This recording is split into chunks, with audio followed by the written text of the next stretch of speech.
Hey viewers, welcome to mom and family. Mom and family में आपका बहुत बहुत स्वागत है। तो आज हम बात करेंगे कि छोटे बच्चों को नमक यानी कि सॉल्ट और शुगर यानी कि चीनी कब से देना शुरू करना चाहिए। तो एक रिक्वेस्ट, अगर आपने हमारे चैनल मॉम एंड फैमिली को अभी तक सब्सक्राइब नहीं किया है तो प्लीज़ सब्सक्राइब करें। हम हर हफ्ते न्यू वीडियोस लेकर के आते हैं। तो आइए वीडियो को स्टार्ट करते हैं। तो अगर आप गाइडलाइंस और रिकमेंडेशंस के हिसाब से जाएं तो 1 साल से छोटे बच्चों को यानी कि जो बच्चे 1 साल से उम्र में कम हैं उनको सॉल्ट यानी कि नमक और चीनी यानी कि शुगर देना स्ट्रिक्टली मना है, यानी कि स्ट्रिक्टली नो है। तो आइए अब हम ये समझते हैं कि ऐसा क्यों किया जाता है, क्यों मना किया जाता है 1 साल से छोटे बच्चों को नमक और शक्कर यानी कि शुगर देने से। तो सबसे पहले हम बात करते हैं नमक की यानी कि सॉल्ट की। वो 0 to 6 मंथ के बेबीज़ होते हैं, उनकी जो भी नमक यानी कि सॉल्ट की रिक्वायरमेंट होती है वो मदर्स मिल्क या फिर फॉर्मूला मिल्क से पूरी हो जाती है। जब बच्चा 6 से 12 महीने का होता है तब उसकी बॉडी को सिर्फ 1 ग्राम नमक की ज़रूरत होती है और ये नमक उसे आसानी से मदर्स मिल्क या फॉर्मूला मिल्क से मिल जाता है। इसलिए हमें बच्चे के खाने में नमक डालने की बिल्कुल भी ज़रूरत नहीं है। दूसरा रीज़न ये भी है कि जब हम 6 मंथ पर बच्चों के सॉलिड स्टार्ट करते हैं तो बच्चों को जो सब्जियां और फल हैं यानी कि वेजिटेबल्स एंड फ्रूट्स हैं उनका नेचुरल टेस्ट पता होना चाहिए।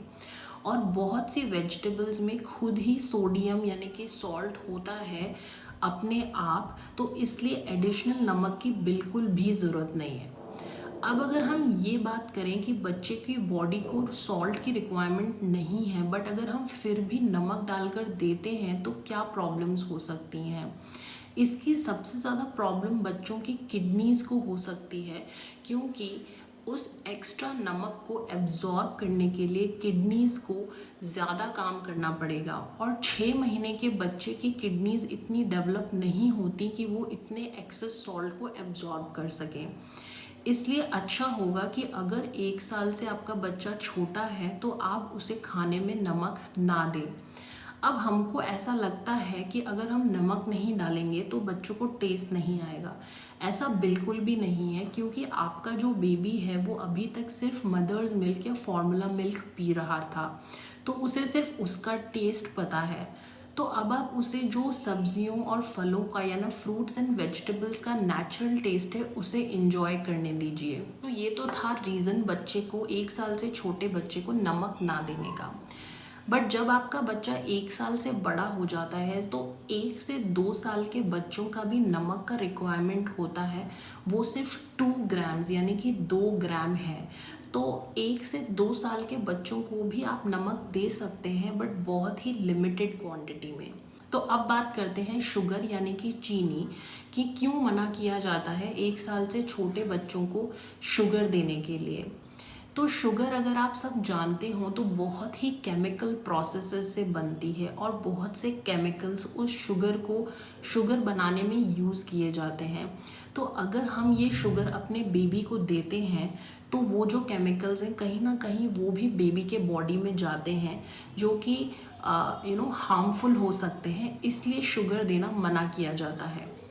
दूसरा रीज़न ये भी है कि शुगर में ऐसा कोई भी इसेंशियल न्यूट्रिएंट नहीं है जो बेबी को ग्रोथ के लिए चाहिए, कि अगर हम शुगर नहीं देंगे तो बेबी को वो इसेंशियल न्यूट्रिएंट नहीं मिलेगा। तीसरा रीज़न ये भी है कि 6 महीने से लेकर के 3 साल की उम्र तक बच्चों के दांत आ रहे होते हैं। तो इस टाइम पर अगर हम बच्चों को बहुत ज़्यादा शुगर देते हैं तो वो बच्चों के दांत में स्टिक हो जाती है और फिर उन्हें बहुत सी डेंटल प्रॉब्लम्स जैसे कि कैविटीज़ वगैरह हो सकती हैं। इसलिए भी कहा जाता है कि 1 साल से कम उम्र के बच्चों को बिल्कुल भी शुगर ना दें, और इसके बाद भी अगर आप बच्चे को शुगर दें तो बहुत ही लिमिटेड क्वांटिटी में दें। तो नेक्स्ट रीज़न ये है कि जब हम बच्चे को बहुत ज़्यादा शुगर देते हैं तो बच्चों के ओवरवेट या ओबीज़ होने के चांसेस बढ़ जाते हैं, और जब बच्चा ओवरवेट या ओबीज़ होता है तो उनके चाइल्ड डायबिटीज़ के चांसेस भी बढ़ जाते हैं। इसलिए भी शुगर देने को मना किया जाता है। अब जो बच्चा आपका 6 मंथ ओल्ड है तो आप उसे शुगर ना दें। इसके बजाय आप उसे मीठे फलों की, जैसे कि बनाना, एप्पल, पियर, सेब, केला, नाशपाती, इनकी प्यूरीज बना करके दे सकते हैं। अभी जैसे समर सीज़न है तो इसमें आप 8 मंथ प्लस बेबीज़ को मैंगो की प्यूरीज भी दे सकते हैं, जो कि बहुत स्वीट होती हैं। आप ड्राई फ्रूट जैसे कि किशमिश हो गया, खजूर हो गया, अंजीर हो गया, एप्रिकॉट हो गया, आप इन सब की प्यूरीज भी बच्चे को बना के दे सकते हैं, या आप इन प्यूरीज को बच्चे के खाने को मीठा करने के लिए यूज़ कर सकते हैं। तो अब नेक्स्ट क्वेश्चन जो आता है वो ये है कि क्या हम नेचुरल फॉर्म्स ऑफ शुगर, जैसे कि coconut sugar, date sugar, palm sugar, या फिर हम गुड़ है वो बच्चे को दे सकते हैं? तो मेरी रिकमेंडेशन ये है कि आप ये सब भी मत दीजिए बच्चे को। ये सब भी आप 1 साल के बाद धीरे धीरे अपने बच्चे को इंट्रोड्यूस करिए। अगर आपको कोई और रीज़न पता है जिसकी वजह से 1 साल से छोटे उम्र के बच्चों को सॉल्ट और शुगर देना मना किया जाता है, तो प्लीज़ कमेंट सेक्शन में हमें बताएं। इससे हमारी और दूसरे पेरेंट्स की भी हेल्प होगी। तो अगर आपको ये वीडियो इन्फॉर्मेटिव लगा हो और हेल्पफुल लगा हो तो प्लीज़ लाइक करिए और फ्रेंड्स एंड फैमिली के साथ शेयर करिए, और हमारे चैनल मॉम एंड फैमिली को सब्सक्राइब करिए। हम हर हफ्ते नए वीडियोस लेकर के आते हैं। So thank you for watching mom and family. Bye for now.